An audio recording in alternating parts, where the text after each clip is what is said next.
Hey guys, welcome back to That Florida Feeling. I'm really glad you guys decided to join me again for another episode. I have some great news. I am finally on Apple Podcasts. I know that may seem strange to some of you guys, but I usually get all my podcasts from Apple, so I'm excited to see myself on there. So you can follow, like, or subscribe, or whatever they changed it to now. I don't know. Setup's a little different. Getting used to it. But, it's there. So if you do like, subscribe, or follow, again, whichever one it is, don't forget to leave a 5-star review, guys. It helps people to see the podcast. It helps, for me to also know how you feel about it. If it's not great, tell me it's not great. We can improve. I really value you guys' opinion, especially the fact that you guys interact with me on Facebook, Instagram, and Twitter. Thank you so much for liking and commenting, especially on the Instagram polls. I love to see what you guys think. I love to see how you feel about it, what we can improve, where we can go. And it's just fun to get to know some of you guys. I did actually have a listener question. Someone asked me where I got all of my photos for the Instagram page. And truth is that they're mine. And I realized at that point I didn't introduce myself to you guys because the pictures have come from all over the state. So, quick intro. My name is Jody. I am your tour guide for everything Florida. And I currently live in St. Augustine. I'm not a Florida native, though. I'm originally from Tennessee. I have lived in the Sunshine State for about 8 years. Lived all over, thanks to jobs and family. I've lived in Tampa, Jacksonville, Orlando, Fort Walton Beach, and everywhere in between. I do have my favorite places. I'm sure you guys do too, even if it's not home. It's somewhere you love to visit, especially here. But I do want to say thank you for asking questions. I appreciate that, guys. And I'm sorry that I just now getting around to introducing myself. I feel like I probably should have done that in an earlier episode. But thanks again for listening to this one. Haunted Florida was such a great and fun one that I decided we're just going to stay on the dark side. Plus, the dark side has cookies. Who doesn't love cookies? So we've touched on historical facts, theme parks, and of course ghost stories. And tonight we're going to stay on the weird side of Florida, and we're going to talk about Florida's myths and folklore. I really want to thank Roger for suggesting one of these sections on this episode.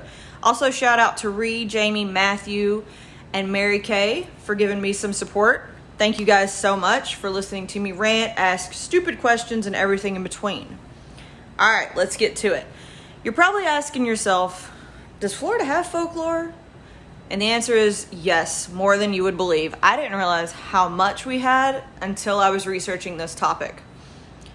The first folklore we're going to talk about is actually given to me by Ree and Jamie. It's a mini one. I'm going to start off with, apparently, when they were naming the cities Lakeland and Winter Haven, they got them mixed up. And it kind of makes sense because in the area of Lakeland, there's about 38 lakes. And in the area of Winter Haven, there's about 50 lakes. So it kind of makes sense that you would want Lakeland to have more lakes than Winter Haven. They don't know if the guy making the maps got them mixed up or if somebody said the wrong thing or however. The story still persists to this day. You can look it up. But yeah, apparently, even in Florida, we can't name our cities correctly. So thank you again for Ree and Jamie for that one. The next piece of Florida folklore we're going to talk about is something everybody in Florida, native or vacationer, has encountered if you've been down here during certain months. And that is everybody's favorite, the love bugs. Yes, I said love bugs. The bugs we all love to hate. And you're probably thinking, they're bugs. Are they really a myth? Surprisingly, yes. The myth goes that love bugs were actually created by the University of Florida to skim a mosquito problem. And if you've been in Florida in the summer, mosquitoes are definitely a problem. In fact, they're huge. Not just a problem, but like literally these mosquitoes are huge. So the myth goes that they were created by the University of Florida Genetics Department in an experiment gone horribly wrong. And the way these things come about, I could see that. They were supposed to create a female bug that was going to attract the male mosquitoes that could stop the breeding cycle of mosquitoes to help out the population here in Florida. Genetics went wrong, and they created a male and a female. And everybody knows that a male and a female breed, and boom, tons of bugs, right? The myth stems from the fact that these bugs just seem to come out of nowhere every year. And if you've been down here during love bug season, They're not there one day, and there's millions of them the next, so you know. They come, they force you to go to the car wash for every day for about 2 months, and then they're gone, just like that. The bugs do mate twice a year in April and May, and then again in August and September. And the reason they're called love bugs is because when they fly or drift through the air, they attach tail to tail. That's how they're mating. And you see them. They hit your car windows. You walk around and they're just smacking you in the face. It's really annoying. Problem is though, when they fly in groups, they can reach groups of 1 million. I hope to never encounter that. I'm sure that would be the worst nightmare I could imagine. And the reason they are called love bugs, like I said, is because they do mate tail to tail, and they stay attached for their entire mating process. The females can lay between 100 and 350 eggs in their life cycle. Fun fact, their life cycle is 3 to 4 days, a week at tops. That is a lot of eggs in a small amount of time. And the eggs hatch quickly, and that's why we think they come out of nowhere. That's where the myth perpetuated. The eggs can also lay dormant for 120 to 240 days out of the year. We are a warm state. There's never really a freeze to kill them off, so they just stay there until they're ready to hatch. The mating process happens as soon as the females hatch. Like, bam, there it is. And then, of course, after they're mated, they stay attached. They only stay alive for a couple days. And the other reason this myth is big is because you don't really see the larvae anywhere. But they do have them, obviously, and they are on patches of grass.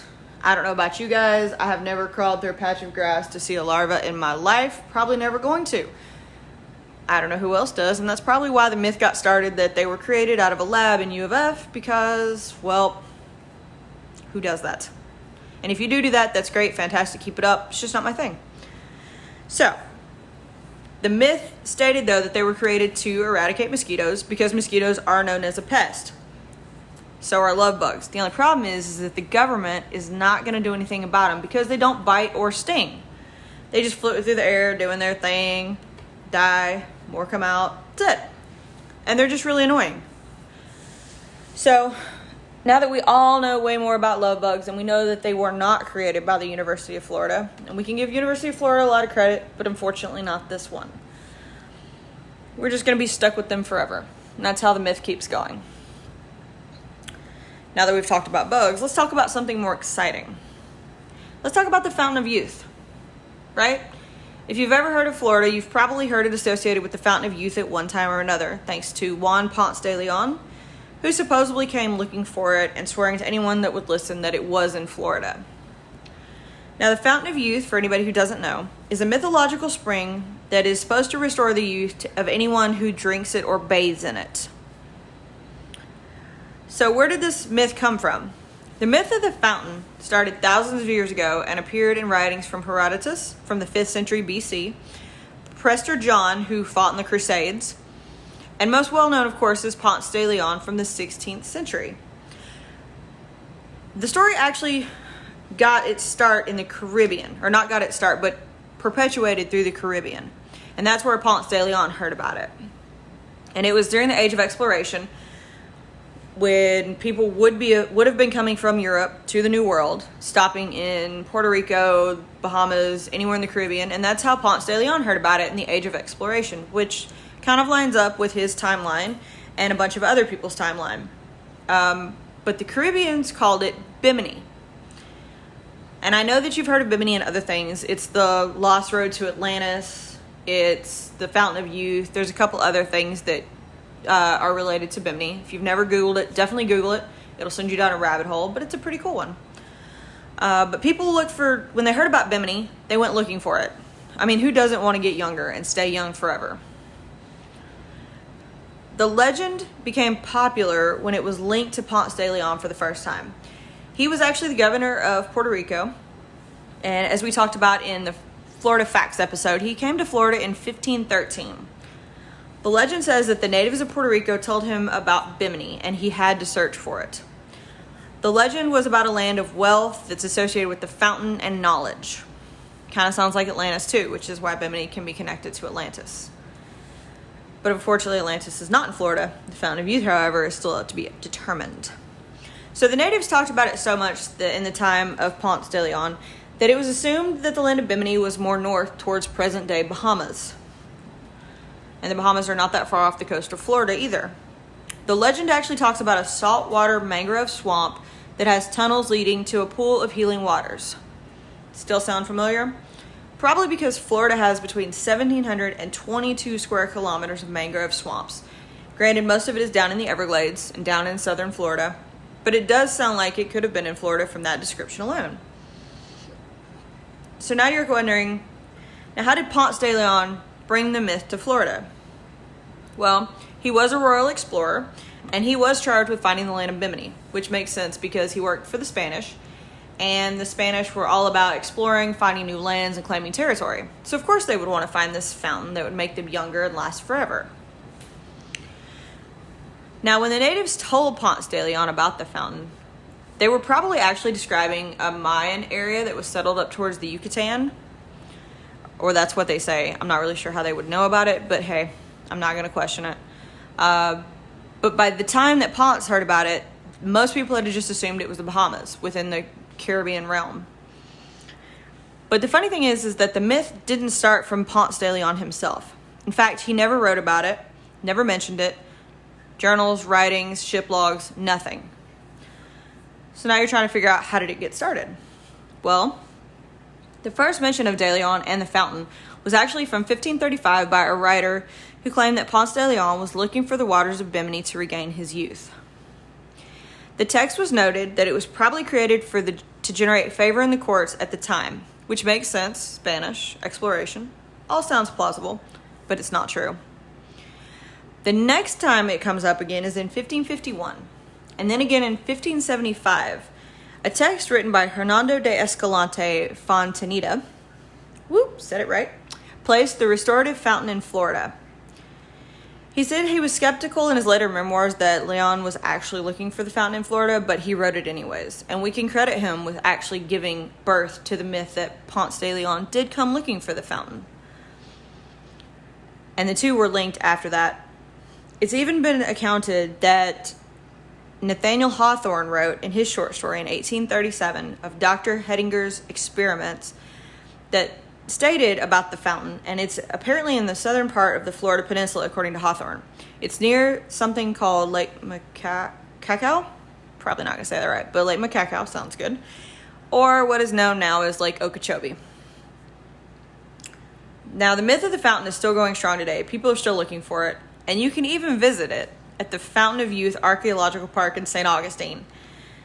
St. Augustine is set where Ponce de Leon was said to come ashore looking for the mythical body of water, even though there's no actual historical or archaeological evidence to support that claim.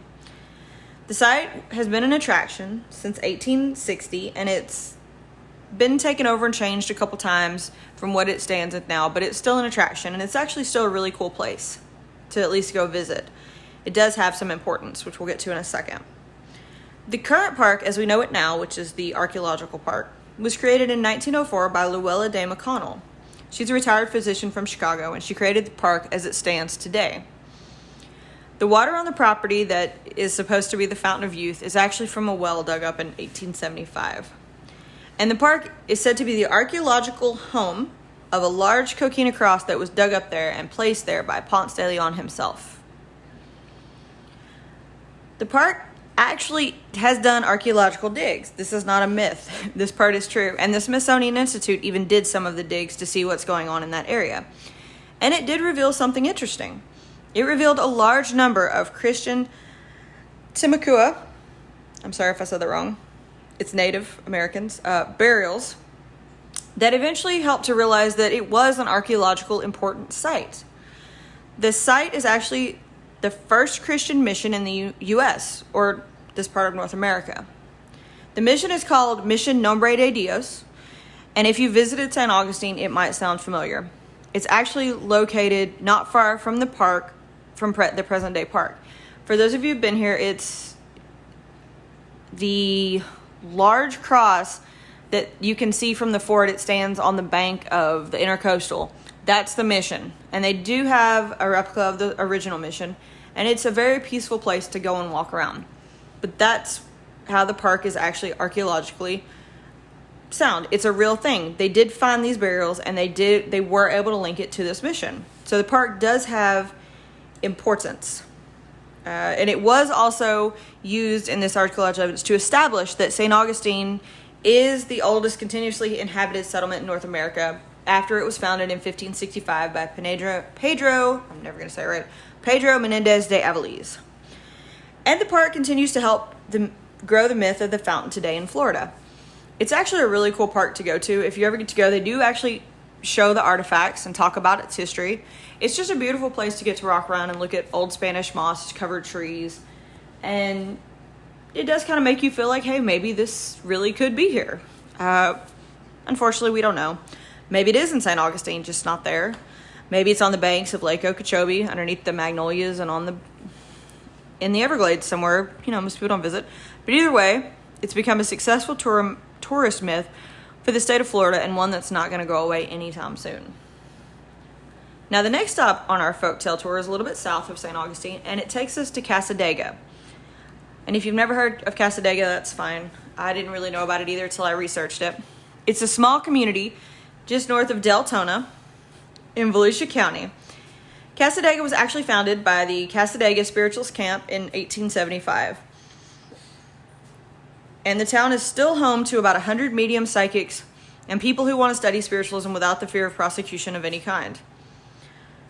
They still have a camp. You can visit it and study spiritualism. They have hotels, a bed and breakfast, and shops where mediums and psychics can help you along your path. The town is called the psychic capital of the world for a reason. But the best thing about Cassadaga is not necessarily the fact that it's an old town or there's psychics, but it's really right out of old Florida. It's got a rich history and mystery, and the people there are very nice. But it isn't just the folklore that draws people. It's the fact that these people are fiercely loyal to one another. It's a tight-knit community, and they are absolutely 100% about their beliefs. And I think that's awesome. But the myth part. The myth part comes from a town that has a cemetery in it. The cemetery is up by Lake Helen, which is about a mile from the settlement, and it's called the Lake Helen Cassadaga Cemetery. And that's where the myth and the folklore really comes in. Has anyone ever heard of the Devil's Chair? Maybe you have. Maybe you haven't. It's a chair that you're supposed to sit in and be able to commune with the devil. There's a couple of them in the U.S., but the one I'm talking about is a large brick chair in the cemetery, and there's so many stories about it. The myth is if you sit in the chair at midnight, then the devil will communicate with you. Could be good, could be bad. It's the devil. Make your own decision. The story also says if you have a beer with you and you leave it for the Prince of Darkness, who apparently likes to knock a cold one back every now and then. No judgment, that's fine. But if you leave the beer on the chair, then it'll be empty the next morning. I read both where it says if you leave it sealed and come back in the next morning, it's still sealed, but it's empty. Or if you crack it open for him, because, I don't know, maybe his talons can't open beer cans very well. Who knows? That it'll be empty as well. Personally, I'm not going to go down there and figure this one out. But if somebody's been there and seen this, I would love for you to message me. But the truth behind the Devil's Chair is a made-up one. According to the Cassadaga historian Lewis Gates, it was started by kids in the area. There's not a lot in the area, so I can see how people would want to get a scary story out. The actual chair story comes from something much worse in real life. It's a sad, sad love story. A man lost his wife suddenly in the 1920s with no warning, unexpectedly, and he would go visit the grave every day. As he got older and got arthritis in his legs, he wanted to visit her, but he needed a place to sit to rest so that he could talk to her and visit her every day. So he built a chair next to her grave to sit in while he visited her. This Devil's Chair is a large brick chair. It's actually very nicely made. You can tell there's craftsmanship in it. But the story about the chair started because of the kids, but it's really not. It's a chair that comes out of a devotion of love from a couple that was pulled apart way too soon, and from someone who mourned his love all the rest of his life. But the Devil's Chair hasn't really hurt tourism in the area. They even have to block off the cemetery on Halloween to stop people from coming in and trying to use it. But remember, if you do go there and you do want to visit, and I do want to visit Cassadaga, but maybe not the Devil's Chair, it's a town full of mediums. So if you do venture in this cemetery, especially at night, just be aware that I doubt the Devil's Chair is the only thing there to welcome you. All right, the next myth we're going to talk about is a person who's left a larger-than-life impact on Florida. And if you've lived anywhere in the Tampa area, you're going to absolutely recognize this name, even a little bit further south than Tampa. That's right. I'm talking about Jose Gaspar of Gasparilla. And for those of you who live near Tampa, you'll know of Gasparilla. Jose was a feared Spanish pirate who supposedly lived between 1756 and 1821. And he was the last of the buccaneers. Now you're wondering why I said supposedly if there's dates. I'll get to that. He was said to roam the entire Gulf of Mexico and plunder the Spanish Main and any ships in between from his base in southern Florida. Now, the stories of Jose are wild, captivating, but no one can actually agree on his life other than he was a pirate. They can agree that he was a pirate during the second Spanish period of Florida, which was 1783 to 1821, which kind of lines up with his timeline. I've read plenty of the stories. He's said to be a troubled youth who was given the choice of prison or to join the Navy after he kidnapped someone. Sounds like a stand-up guy. And of course, judging by the fact that he was a pirate, we know he chose to go out to sea. And that choice led him to be the fearsome pirate we know today. The stories vary at this point. He was either a high-ranking official in the Navy, led a mutiny after being rejected for a position, or just had some vendetta against the Spanish. I could see all those being possibilities, but they all agree that after he stole the Spanish crown jewels, there was a moment he turned pirate and fled from the Spanish Navy for the rest of his life. He had a fearsome ship named the Flor Blanca, and he established his base on Gasparilla Island. The island is right outside of Charlotte Harbor, which is in South Florida. And he was said to plunder all of Gulf of Mexico, all the islands, the ships, and the Spanish Main from his base there. He amassed a great fortune of treasure. He even sold captives back for ransom from Captiva Island, hence the name of the island. Now, they say that he got done with pirating around 1821 and had gathered a fortune of around 30 million. He was set to retire from pirating and give up his fortune, splitting it between the men who had been so loyal to him. As he was splitting up, he saw a merchant vessel, and he couldn't help himself. He wanted one last run, one last feeling alive pirate moment. So he saw the vessel, and he went for it. He gathered his crew on the Flor Blanca, and they charged. The only problem was, this vessel wasn't just a merchant vessel. It was actually the USS Enterprise, which was an American naval schooner that was hunting for pirates. Ugh, bad thing to want to hunt on your last trip. And of course, a battle ensued. He wasn't about to give up. So, what did he do? In true Jose Gaspardness.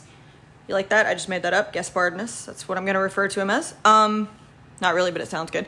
He wrapped himself in anchor chains and jumped, screaming that he was going to die by his own hand in a form of dramatic, because he didn't want to go down by the U.S. Navy. And that was in 1821. But he didn't die, really. His legend still lives on to this day. He's a super popular figure in Florida, especially the southwest Florida. The problem, though, is, if you're wondering why he's a legend, is because there's absolutely no mention of him in Spanish or American ship logs, records, newspapers, or archives. Now, you're thinking if he was that much of a pirate, we would at least have heard about him from somewhere from somewhere that had official records. He was never arrested. He never went to school anywhere. He was never written about it in the paper. You would surely think a pirate this fearsome, he would have been mentioned in the paper somewhere, right? No, nothing. We don't even have a physical artifact to show that his pirate kingdom even existed in Florida. Now, he was briefly tied to John Gomez, who is a real person, known as Panther John. And Gomez lived in a shack on Panther Key near Marco Island in the 10,000 Islands in the 1800s.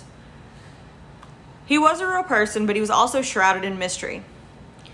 He could never tell you the same story twice about his life, and he always reveled people in these adventures in Florida of how he did things and trapped animals and went out on these wild adventures in the southern Florida.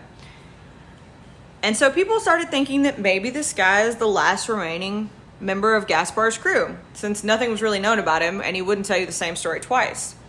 He wouldn't even tell people when he was actually born. There's 3 censuses, and he gives different dates and different birthplaces in all 3 of them. So maybe he was, maybe he wasn't. But of course, he never really told us the truth. Now, the first mention of Gaspar that is written down is actually from a promotional brochure in the early 1900s from the Gasparilla Inn on Gasparilla Island at Charlotte Harbor, which is near modern-day Punta Gorda and Port Charlotte. This is literally the first written account we have of this man. And the author of the brochure later admitted that the work was absolute fiction. He just wanted to bring more people to the area. But that hasn't stopped Gaspar from becoming an absolute Florida legend in his own right.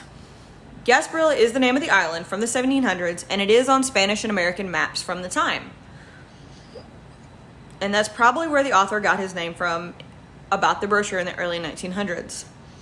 Now, people have searched the island looking for the pirate kingdom and have never found anything, not even a clue. But of course, Gaspar's fame increased when the pamphlet was mistaken for fact and was included in a history book in 1928. The book was called Piracy in the West Indies and its Suppression, and it was used for a source for later works, which has kept Gaspar alive and well to this day. Now, a paperback version of the legend called The Gasparilla Story, which was published in 1949, and being paperback, it was of course mass marketed, meant that Gasparilla lived to see another day. The pirate has even was the inspiration and has even become one of the largest festivals in Tampa. It was the inspiration for the May Day Festival in 1904 in Tampa with a Gasparilla-inspired theme. Who doesn't want to be a pirate? At least dress up like one. The event grew, and the Ye Mystic crew of Gasparilla was put together to run the festival and events. The festival turned into Gasparilla Pirate Festival, and in 1936, a backstory was given to the crew thanks to the Tampa Tribune. The history did include a better retelling of Gaspar's life, and it claimed that he only resorted to violence when necessary. I don't know about you guys, but everything else I've read or told you guys said that's not true. But, family friendly. Jose Gaspar is a nice man, apparently. The Gasparilla Festival continues to this day in Tampa. It lasts from January to March, and it really promotes community in this city. And it's a really, really cool thing to get to experience. Having lived in Tampa, there's a really cool parade, which I'm going to tell you about, and it really becomes a focal point of the city for those 2 months, and it gets the community involved. There's a parade, there's festivals for kids. It's just something fun. The point of the festival, though, is when Jose Gaspar himself invades Tampa, and a parade is held welcoming him in the last week of January. The mayor of Tampa surrenders the key to Tampa to the captain, and a victory parade ensues, as well as a flotilla of boats, and including the Jose Gaspar, which is a 165-long pirate ship built in 1954 for the event. And it is such a cool-looking ship. The event has become one of the biggest parades in the U.S., and many more crews have joined in for the victory parade. If you ever get the chance to go to Tampa during these times, I absolutely encourage it. It is so much fun. Just don't throw your beads in the water, guys. Come on. Oh, I have a quick pirate joke for you. What's a pirate's favorite letter in the alphabet? R. Or if he's choosy, it's C. Okay, don't hate me for that one, and don't stop the podcast now. The impact Gaspar had on the area was obvious, from things like the Tampa Bay Buccaneers to the Gasparilla Bowl, many other streets and small things named for him. And he's still very relevant today. Expedition Unknown even did an episode in 2019 where they searched for Gasparilla's treasure around Charlotte Harbor, unfortunately coming up empty-handed. All right, guys, the next myth we're going to talk about is more well-known in South Florida. And I'm talking about the Bigfoot of Florida, the skunk ape, or the swamp ape, whatever you've heard him referred to as.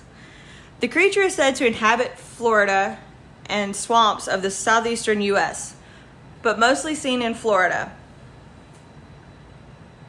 They have He is monstrous, but they have numerous sightings, photographs, audio, video, and even a footprint from something that is reported to be the swamp ape. Now I'm going to say swamp ape or skunk ape. They're interchangeable, and I'll tell you why in a minute. The creature is said to be ape-like and to inhabit the forests and swamps of the southeastern U.S., but is mainly seen in Florida. He is said to resemble Bigfoot, and he is bipedal, which means he walks on two legs. He is an ape-like creature that stands between 5 and 7 feet tall. He's said to have brown to reddish-brown hair, and is known for its foul odor similar to a skunk, wet dog, or decay, hence the name skunk ape. The ape is said to have been a part of southeastern U.S. folklore since the European settlers came to shore. It started when the Seminoles told settlers about their myth. Their myth is of a foul-smelling, powerful, large, secretive creature called the Kaki. I'm sorry if I said that wrong. And that literally translates into cannibal giant. Now, the reports of these creatures from Florida alone started in 1818. Apalachicola was the first sighting, and it was said that a man-sized monkey was raiding their food supplies and chasing fishermen. And then the sightings really picked up from the 1960s to 1974, which really brought the skunk ape to like the forefront of, hey, is this a real thing? The really well-publicized first sighting was actually in 1957, though, and that's when a pair of hunters claimed that the ape invaded their camp. Now, in 1974, a large, foul-smelling, dirty, hairy monkey creature ran into the suburban neighborhoods of Dade County. Sightings have also come and gone between the Big Cypress National Preserve and the Everglades. The next rash of sightings really came in 1977 when eyewitnesses in several counties saw the creature moving throughout the state. And the most sightings came in 1997 when a passenger bus going through the preserve spotted a 7-foot-tall ape-like creature in a field. 30 to 40 people were on the bus and they all reported the same thing. Large, reddish-brown hair, looked like a monkey on 2 legs. Florida has even tried to pass a bill that made it illegal to possess, take, harm, or molest a humanoid animal. It obviously didn't pass. Sightings have even continued, and in 2000, the Sarasota Sheriff's Department received 2 anonymous photos of a large, hairy, ape-like creature from the Myakka River State Park. The Myakka River State Park is a place where you can go on trails. I believe there's biking and kayaking, and it's just a really big preserve. For reference, it's actually southeast of Sarasota and directly east of Venice. It's actually a really, really beautiful place, but it's not part of the Everglades. In fact, it's a little more north of it, but it does have some of the similar terrain, which could be why this animal was seen roaming through there. Now, we do have evidence that shows that something is out there. Photographs, audio, and even the footprint I mentioned earlier shows that there is a creature roaming the swamps and forests in South Florida. The sightings have come as far north as the Panhandle, like I said, in Apalachicola, but the majority are in the Everglades and the preserves. And I can understand that. There's not a lot of people in the Everglades, so maybe something does roam down there. The eyewitness accounts, though, were all the same. The size, color, even the smell of an ape-like description have a common theme throughout these sightings. A video surfaced in 2000 of an ape-like creature walking through a field near Ochipee, I think I said that right, Ochipee, Florida, which is in the middle of the Everglades. Not really the middle, but, you know, between Naples and Miami on Alligator Alley, a little bit closer to Naples. I watched this video, and it's pretty clear. I don't know. There's something. I don't know if it's a man in a gorilla suit or a ghillie suit, but whatever it is, it looks super convincing to me that there is something out there that we don't know about. The best evidence exists out of the swamp ape is a footprint that was cast from a set of footprints in the Big Cypress Preserve. And if you Google it, you can actually see this footprint, and it is massive. But sightings are unfortunately aren't the only things that hunters report about this ape. The smell. The smell is apparently ungodly and unforgettable. It's said to be a mixture of wet dog, skunk, and decay. And that's how you can tell that it is nearby or it's been in the area where you are by the smell alone. People have tried to track the ape from just the smell, and people have gotten close, but apparently he's very fast on 2 feet, so they never get close enough to get a good look at him. And yes, people do continue to look for the swamp ape to this day. You can actually take tours of the Everglades on airboats and look for this fabled creature. The creature's existence has been denied by scientists and park workers, though, because they don't have very many first-hand sightings of it. It's a large area with not many tourists or visitors, which probably makes it a great place for it to hide. And it's always been a conversation or way of life for people in southern Florida. They've even adopted it as its unofficial mascot for the area. You can take tours, buy souvenirs, and hear stories from the locals about the sights, sounds, and unforgettable smells of the swamp ape. And I did look up, there's a lot of first-hand accounts about this. There's even a website. If you just Google Swamp Ape of Florida, it'll take you to a website, and that's the camp in Ochipee, if I'm saying that right. But go and look. They've kind of made it a tourist destination. They will tell you about the swamp ape. You can go look for it on tours. It seems like something fun to do, or at least to get to see the Everglades, which is probably not something a lot of people do. And the mystery is not likely to go away anytime soon, with various sightings that keep cropping up year after year. There's even documentaries on the creature. The Animal Planet actually filmed an episode about the swamp ape in Finding Bigfoot. And the idea of a creature roaming the swamps is what keeps people out there and looking for it. It's an unknown, powerful thing, and that's probably what's going to keep this myth going for centuries. My last myth is not really a myth. It's more of a fact. And it's definitely home in Florida. It's Florida Man. We love Florida Man. Of course we know he's real. And he's out there showing us how not to act in public and keeping news outlets busy with his antics. Now, I chose this week's Florida Man story to prove that anyone, and I mean anyone, can be a Florida man. Even our law enforcement officers have their Florida Man moments. The story I read was that a Florida cop claimed that a Burger King worker put dirt on his burger. It happens. People don't like people, but that doesn't mean you have to act on it.